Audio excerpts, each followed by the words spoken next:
First District for 5 minutes for questions. Thank you, Mr. Chairman, and thank all of you for being here. It's good to see you. Director Giles, it's good to see you again, and I can certainly understand why the state of Montana would want to poach one of Georgia's finest and one of our Georgia peaches, and thank you for all the work you did in the state of Georgia. I'm sorry for all those bad things I said about you when you were in the governor's office, but anyway, no, seriously, thank you for being here. And I want to point this out because what we're talking about here about high-speed broadband access, unfortunately, we're trying to fill the digital divide. And as you know, Director Giles, there are 2 Georgias. There's Atlanta and everywhere else. And we're talking about everywhere else in the rural part of Georgia, particularly in South Georgia. So that's very important, and we all know, everyone on the panel and everyone here knows about the strain on permitting agencies, not only at the federal level, not only at state level, but also at the local level. That's why when you got 56 states and territories all trying to build out roughly within the same 4-year time period, that speed in the permitting process will be a key to be success. We all understand that, and that's why I introduced H.R. 3557, the American Broadband Deployment Act, which would streamline the permitting process by establishing timelines and shot clocks, if you will, for reasonable application fees. So without these permitting reforms to reduce the burden on these agencies and on those trying to lay the lines, potential delays will lead to not only rising costs but wasted government funding, and we don't want that. Director Giles, what kind of steps is Montana taking that to streamline permitting? Can you share that with us? Yes, sir, and good to see you again as well.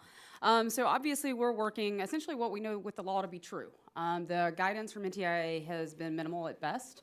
It's much more a restatement of the law and the processes that are in place at the federal, and obviously we have our own at the state level, with a declaration of there's going to be a joint responsibility of how this is going to work, yet how that joint responsibility is going to be defined is yet to be seen.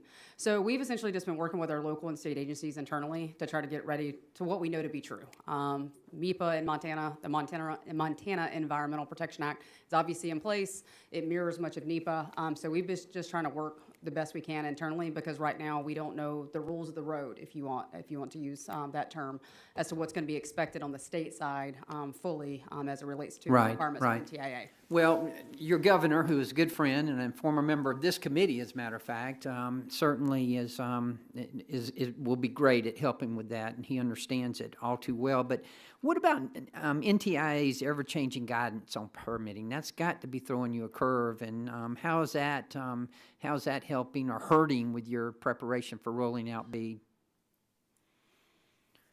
That's a great question. So I think we all know that permitting is probably one of the more important issues when it relates to broadband deployment, right? There's a lot of federal hoops and hurdles, state hoops and hurdles, and then local as well. So it does require a lot of local coordination, state coordination, and working with our federal counterparts. So we're open for business. My application's already open, yet I don't have full clarity on how we're going to do environmental.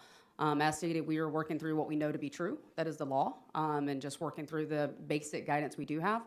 But just recently we were informed we have to use a permitting process that they want that will not be available for 6 to 8 months. So I think we're more left with questions than answers, and just trying to do the best we can and keep our companies calm, that we will work through the process and we will continue to push on NTIA to see what guidance will come down the pipe. But we need clarity soon, because at least 3 states are open. And as stated by a member of the committee earlier, 40 states are already approved. So that 1-year shot clock has already started. Right. The final proposal. Well, let me tell you this. No matter what sector of our economy we're talking about, or wherever I go, it's always the same. Permitting, regulations, crushing us, whether it be energy, healthcare, broadband, whatever it may be. That is something. Mr. Bloomfield, how are your members already impacted by permitting, and how are those affected, and how are those effects being mitigated? So, Congressman, we strongly support your legislation and really appreciate your insight into offering to put that out there, because permitting is a problem. And I think, and again, it goes down through every single layer that you noted. So we're, looking to figure out how you solve that. Honestly, part of that is getting bodies. It's getting bodies who can actually process the applications, getting bodies who understand what they're doing. So training people appropriately, making sure that they can do it.